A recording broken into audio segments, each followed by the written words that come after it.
Hello and welcome to Technique Tuesday. Today we're going to show you how to hoop using a standard embroidery frame and using a magnetic hoop. So, let's start by talking about the hoop. This little piece here with the arrow for Baby Lock and Brother machine should always be to your left, and you should be able to see some indication showing the top. So on this one, for example, it says 9.5 by 9.5. It also has arrows at the top. So if I were to flip this over, you would definitely know that this is the wrong way. So this is the top of my hoop. This is the bottom of my hoop. And when we are hooping, we want to make sure that we are first laying down our stabilizer. Ooh. Then we are going to lay down, oh my god, Jeannie is standing on a swivelly chair. Then we're going to lay our fabric on top. You can see this hasn't been pressed, which I want because then I could show you how to tighten. Jeannie, you be careful. I'm good. Tighten the fabric and make it nice and smooth and taut in the hoop. Your fabric and stabilizer should overlap on your hoop if you want it tightened properly. This is indicating the top of my hoop. It has a little dimple, and that lines up with a little indentation at the bottom on my bottom hoop. So I'm going to push this in. I'm going to take my advanced screwdriver, made in the USA, and tighten this up. And then I'm going to take just the top layer of my fabric and pull this inward evenly, working my way around the hoop. I like doing this because, as some of you know, I move really fast and I'm pretty aggressive. So when I am doing this method where you pull on the side, I pull way too far one way or way too far another way, which makes it really difficult to not have your fabric stretch when you take it out of the hoop. There are some instances where I'll go around and just gently tug on one side, but the majority of the time I'm taking both sides and pulling them inward at the same time, so that way I don't distort the fabric and the hoop, and we can see that's a nice taut hooping. So, Shawna, what's the difference between pulling upward and inward? So if you pull like this will pop out. If you pull like this, you're actually securing the fabric into the hoop and you're creating a tighter bound right here. Whereas if you were pulling this way, you can see I'm already pulling it out of the hoop itself, which is like a big no-no because you want everything nice and tight. After I'm done pulling, I'll take my screwdriver and tighten this up just a little bit more. You never want these two pieces to touch. Never this side and this side. If that metal screw gets too close and you tighten it up here, this piece will actually break. And then How your do you know that, Shawna? Because I wonder. Did you get a little aggressive? So that's how I like to hoop. And I use the same method when I'm hooping with a magnetic frame. I'll pull upwards. Sometimes it's a little more difficult depending on how much material you have. So I'm going to pop this out and Jeannie's going to show you her method of hooping. How I hoop? Okay. I do it almost the same as Shawna. Oh, wait. I should go to that side. So wait, I we just... don't have to Okay. have them. Whoa, they're gonna need Dramamine. And then we all have like different ways we like to hoop. Yeah. So I like to hoop. Sometimes I hoop the way Shawna hoops because she showed that to me and I was like, oh, that's so smart. So, number one, I do knee a lot of my hoops. I knee it. This is me on the floor. I really do that with my 10 needle. But let's just show you how I hoop one of these regular hoops. Same thing, just like Shawna says. You want your stabilizer and your fabric a little bigger. If you are able to hoop your stabilizer and your fabric, I think that's going to be the tightest hooping that you can get. Sometimes you can't. Sometimes you're going to float your fabric on top. But if you can get it in the hoop, that's going to be the best. That's the best. Okay, I usually start from the top. So I usually start from the top here, and then I push in. Let me get. And then what I like to do is I like to hand tighten. So I'll get it as tight as I can get just with my hands where it's comfortable. And I do just walk my hands around it. I just kind of I'm too aggressive for that. And I try to be gentle and I just kind of roll it around. And I hold down my inner hoop so it doesn't pop out. That's what she's doing. You never want to pull so tight that you distort the weave. You don't want to do that. and your tightest parts of contact are going to be in the corner.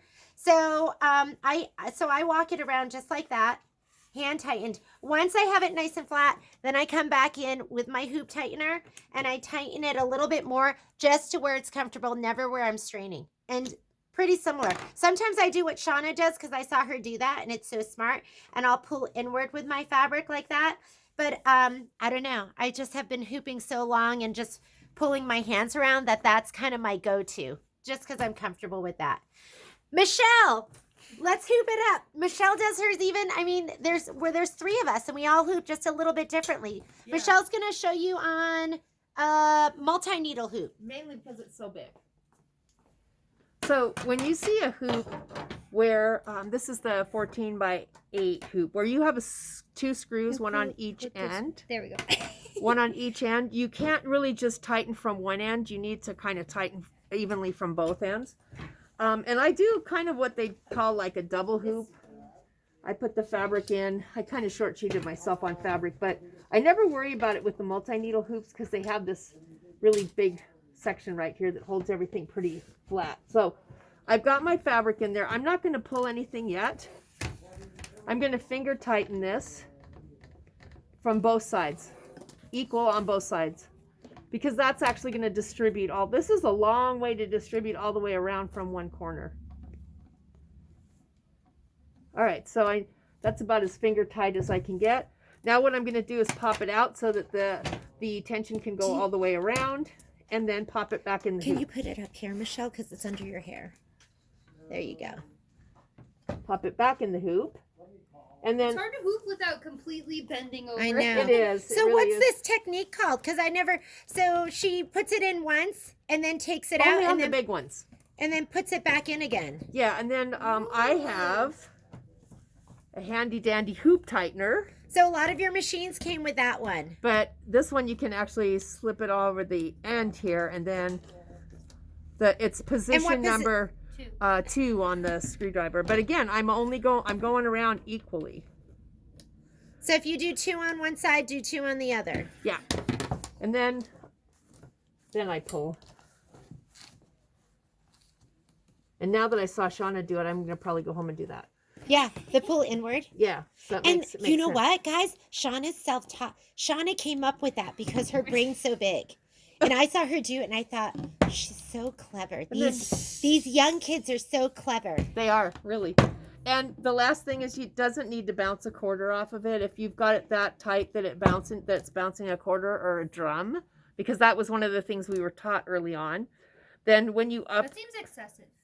well, not only, I call it the cupcake method, because when you unhoop it, you're going to have this cupcake of fabric and embroidery when the fiber goes all the way back to where it was. So tight, but not Too tight. not trampoline tight. So put it in, take it out, put it in. On the bigger hoops, especially if on the multi-needle, if you have the jumbo hoop, the 14 by 14, because it's really hard to get a consistent hoop tightness around that giant hoop. So this is one way to have that happen. Very nice. That is super cool. Are we live? No. Okay. Last one. Let's do Is it still recording? Did you turn it's it still off? recording. Okay. So,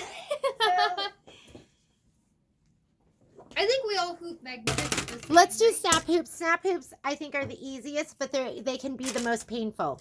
Meaning if you do it wrong, you're going to get a good old blood blister. So I always tell people, as long as you have 3 sides on, you're good to go. So I would be comfortable hooping like this. I'd be comfortable if I wasn't hooped on the very top. Because you can just still pull out all of your little wrinkles. Yeah. So I'd be pull too much. I'd be comfortable hooping like this too. Okay, this is how you hoop with your snap hoop. This is the back of the snap hoop. Your back of the snap hoop is going to have like a little lip. It has it in 2 corners. And I tell people put it on like a clamshell, hinge it, and then drop it down.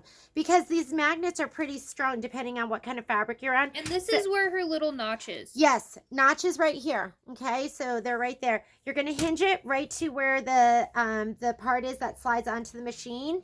And I like to feel underneath here to get an estimate of where my bottom hoop is and make sure it's underneath the top hoop. You're gonna bring it down and just drop it. What happens is people get pinched when they start lowering it and the lower hoop jumps up and gets them. It bites. Takes a big old bite. Yeah. And once you do that, once you don't do it again. Yeah, you don't. So just take it here, just drop it down. You're going to feel the lower hoop underneath, and you're going to make sure that the top hoop is right on top of the lower hoop. If you don't do that, let's say your lower hoop is here and your top hoop is moved over too far, you can run into it with your or your top hoop is moved over too far in a certain direction, you can run into it with your needle. So you just want to make sure that this top hoop is directly on top of the lower hoop. Once you have that down, you can just pull. I usually just pull from both directions and just pull out all your little wrinkles. Or this is, I mean, it really is the best for over here because it does pull up. So just pull inward like Shawna taught us all. Big brain.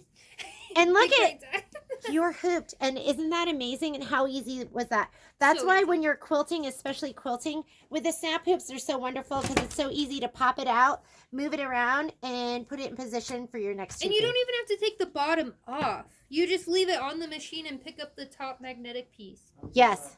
Isn't that And then great? it's done. Bum, bum, bum. Now I expect you to do some amazing hooping. Well, Isn't you know that? what's unique is that there's not just one way to do it. I think Yeah. that's why. There's Yeah. so many different ways to do it. So, one way. Yeah, so Michelle's saying what's really nice is there's not just one way. There's lots of ways that you could hoop and still get a great A good result. Yeah. Thanks for joining us. Bye. Bye.